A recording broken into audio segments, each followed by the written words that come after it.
Bonjour.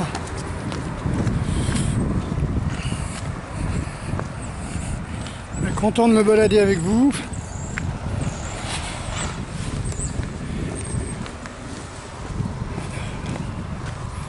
Je voulais faire une petite vidéo pour vous donner rendez-vous. Hein. Alors, bien sûr, en priorité à tous les stagiaires, les anciens stagiaires qui sont déjà venus. De façon à faire un grand rassemblement de stagiaires. Alors sur 2-3 jours, je sais pas, peut-être 1-2 jours en dojo et peut-être une journée on va à la plage. Alors après Noël, hein, donc c'est entre Noël et le 1er de l'an. Il faudrait que les plages soient réouvertes, hein, parce qu'ils ont découvert des millions d'euros de cocaïne dans des paquets échoués sur les côtes de l'Atlantique. Hein. Alors venez pas pour ça, hein, les plages sont fermées. Alors j'espère qu'ils vont rouvrir les plages, hein, sinon on a d'autres moyens de se baigner. On n'est pas obligé d'aller se baigner non plus. Voilà, donc c'est surtout pour faire un grand rendez-vous de stagiaires, de personnes qui veulent le voir, où est-ce qu'ils en ont, où est-ce qu'ils en sont par rapport aux anciens stages, pour faire le point. Puis on pourra discuter, parce que, vous voyez,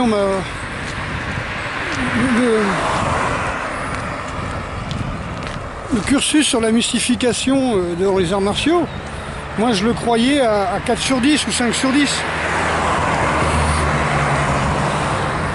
Là, on est plutôt à 15 sur 10, là, vous voyez. Je crois qu'on a dépassé tous les topos.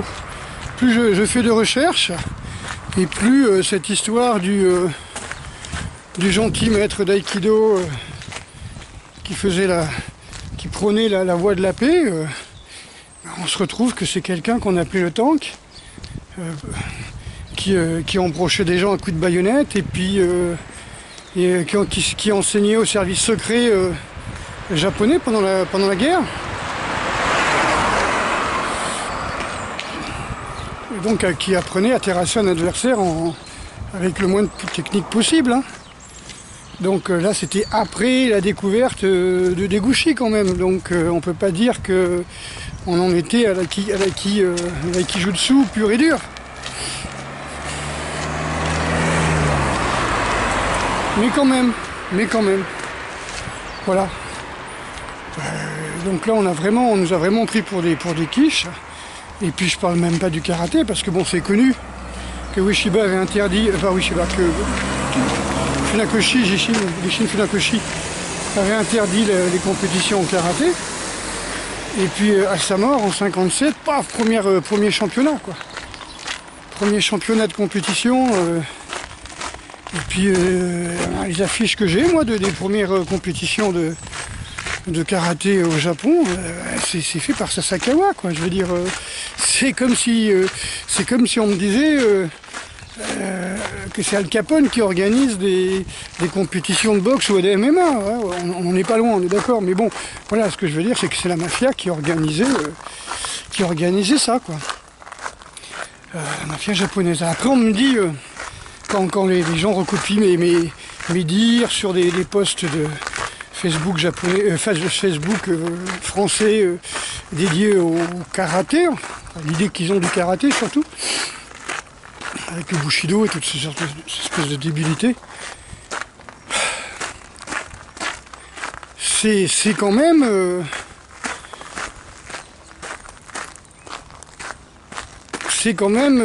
on me dit oui, il faut pas dire mafia parce que c'est les yakuza. Ok.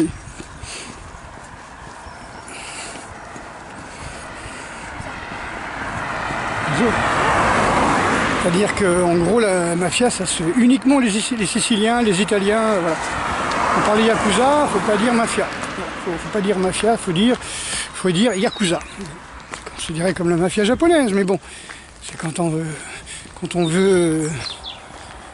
renier quelque chose, quand on ne veut pas voir, on essaie de dire non, c'est pas des mafieux, c'est des Yakuza. Bon, ceux qui prennent de l'argent sur la drogue, la prostitution et le jeu, moi j'appelle ça la mafia. Voilà. Après, on appelle ça les triades en Chine et les yakuza au Japon. Trouvez-moi que j'ai tort. Et après, quand on dit que, quand il est écrit sur Sport Evi que le karaté a été utilisé pour entraîner les kamikazes et la Kampeitai, c'est-à-dire la Gestapo japonaise, et bon, on me critique en disant faut pas dire Gestapo, parce que Gestapo, ça s'annonce aux nazis et c'est réducteur. Hirohito, les Japonais, ils étaient avec Hitler, hein, Coco, les forces de l'Axe. Un petit peu d'histoire, ça ferait pas de mal. La police militaire japonaise n'a rien à envier à la police militaire nazie, quoi. Non mais franchement, je suis atterré quand j'entends des conneries comme ça, quoi. Du genre, j'ai tort parce que j'emploie des mots qui sont pas les mots appropriés. Mais comment dire, comment traduire les mots japonais? Ah ben moi déjà dit, faut pas traduire, hein. Ton diplôme, la 15e dan, faut pas traduire. C'est pas juste. Alors moi je dis, ton diplôme français, ça veut rien dire, c'est une copie des diplômes japonais. Je veux dire, dan c'est un mot japonais. Moi sur mon diplôme, il y a marqué 15e dan, point. Si vous n'êtes pas content, j'y peux rien, c'est comme ça, c'est marqué 15e dan. Puis je ne l'ai pas acheté comme on veut faire croire aux gens. Certains veulent me faire croire. Donc quand il y a marqué 15e dan sur un diplôme japonais d'arts martiaux japonais donné par un maître japonais reconnu par la maison impériale, qu'est-ce que vous voulez que je dise? Vous n'avez pas le droit de le traduire. Bah, ok, on ne traduit pas, quoi. Où on va, quoi, où on va. Alors déjà le Bushido, je suis tombé sur un texte, vous voyez, un texte qui a lancé un petit peu le Bushido, c'est-à-dire que le Bushido, tout le monde croit que les samouraïs faisaient du Bushido, pratiquaient le Bushido. Ça c'est le cinéma qui nous a sorti ça, hein, comme l'histoire des ninjas en cagoule, quoi. Mais bon, c'est pas grave. On appelait ça, j'ai perdu le nom, un truc genre Yamato, Kimoshi, un truc comme ça, vous voyez. Regardez, comme elles sont jolies. On appelait ça Yamato Kimoshi, c'est-à-dire espèce d'esprit concentré du grand Japon, vous voyez. Donc c'est en fin de compte un courant ultra-nationaliste, ultra-militariste qui a été lancé pour en gros foutre les étrangers dehors, quoi. Hein. Il y avait une phrase qui disait un groupement, les mecs mettaient ça sur leur drapeau, de mettre les étrangers dehors, repousser les étrangers, bon, c'est pas grave. Et donc ces ultranationalistes qui faisaient ce genre de discours, bah, c'était repris par Ueshiba. Ueshiba parle du Yamato, je crois que c'est Kimochi, un nom comme ça, je saurais plus exactement dire le mot. Je l'ai encore vu tout à l'heure. Donc on en est encore dans des... Et les gens me traitent d'extrémisme. Vous voyez, c'est des gens me traitent d'extrémisme parce que je révèle que ces soi-disant arts martiaux de la paix, ben, en fin de compte, c'était enseigné par des gens japonais de l'époque, voilà, où tout était extrême dans ce pays, quoi. Et allez-y, vous allez voir, il y a quand même beaucoup de choses extrêmes, quoi. Enfin, voilà, donc juste ce petit détail là. On pourra discuter de tout ça. Parce que franchement, on a été ultra mystifiés. Je vous enjoins à écouter sur ma chaîne les vidéos que j'ai fait avec mon élève Jean-Marc quand on était au Japon là, cet été. Il y a beaucoup de révélations dans ce qu'il dit, dans ce que je dis. C'est du tout brut, hein, c'est-à-dire qu'on sort juste des cours et on donne nos impressions par rapport à ce qu'on voit en Europe, quoi. C'est pour ça que c'est important d'aller au Japon. C'est aussi important de faire un break, par exemple, vous n'y allez pas pendant 2-3 ans, vous vous imprégnez un petit peu de la culture martiale française, vous allez faire quelques stages, là. Par exemple, des stages de cascadeur martial, des trucs comme ça pour le cinéma, où les cascadeurs font des stages d'arts martiaux maintenant, pourquoi pas, bientôt mon boucher fera des stages de chirurgie esthétique, vous voyez, comme dans l'émission télé qu'avait fait celui qui fait Je vais bien, tout va bien, vous voyez. Il avait fait un amateur comme ça, qui était passionné d'émissions chirurgicales et qui se faisait la main sur sa femme, son chien, son chat, qui était défiguré bien sûr, ou mort. Voilà, Voilà, on verra bien. Hein. Alors, vous imprégnez bien de ces esprits, de ces stages, allez voir des stages si vous voulez, regardez des vidéos, et après vous retournez au Japon voir vos maîtres, et là vous avez l'impression d'avoir régressé de 20 ans, quoi. Je veux dire, vous allez dire merde, on est retombé dans le truc franco-français, sportivisé, mis sous forme de spectacle, savoir si on veut faire un art martial, ou transmettre une tradition, ou faire du spectacle. C'est deux choses différentes. D'ailleurs, je me pose une question sur les religions. Les religions étaient très simples, hein, comme je parle sur ma précédente vidéo en parlant du bouddhisme. En fin de compte, Bouddha n'a fait que s'asseoir pour trouver l'illumination, entre guillemets. Et tout le reste, pour moi, tout le reste, c'est du spectacle auto. Voilà. Le bouddhisme arrive en Chine, hop, on met le spectacle taoïste derrière, il va au Japon, on remet un spectacle plus dénudé, etc. Mais la pratique par elle-même, c'est simplement s'asseoir. Vous voyez, bon, alors la pratique du christianisme, c'est quoi? C'est le vivere pavro.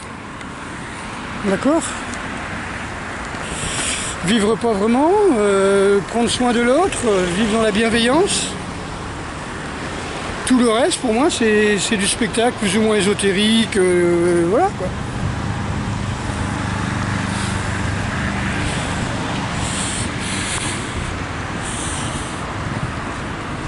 Donc je me pose la question, quand une culture vient dans un autre pays, et comme je disais, sort de sa culture originelle, dépouillée, arrive dans un autre pays dans lequel on va le mélanger à des folklores locaux, ça devient un petit peu n'importe quoi. Maintenant, il faut pratiquer l'essence. Est-ce que l'église actuelle pratique le vivere pavro, ou est-ce qu'elle accumule de l'or pour les Anunnaki? Je me pose la question. Allez, donc je vous donne rendez-vous au mois de décembre. Alors vous pouvez mettre vos commentaires, hein. Ceux qui veulent venir, alors je sais pas, peut-être du 26 au 28, 27 au 29, je sais pas, il y aura au moins une journée en dojo, à savoir qu'on est surtout en dojo le week-end, donc c'est comme vous le sentez, j'ai pas encore décidé de ce qu'on va faire, ça va être selon le nombre de personnes, qu'on puisse faire un bon rassemblement, un stage pour 2 jours, hein, ou 3 jours, je sais pas. Allez, je fais une grosse bise, il y a les pimpons qui font du bruit là. Et puis pensez un petit peu à cette mystification, on croit faire des arts martiaux. Voilà, et puis en fin de compte, on fait ou du spectacle, du folklore, voilà, des gens qui s'habillent en japonais. Enfin, bref. Allez, japonais du 19e siècle. Gros bisous.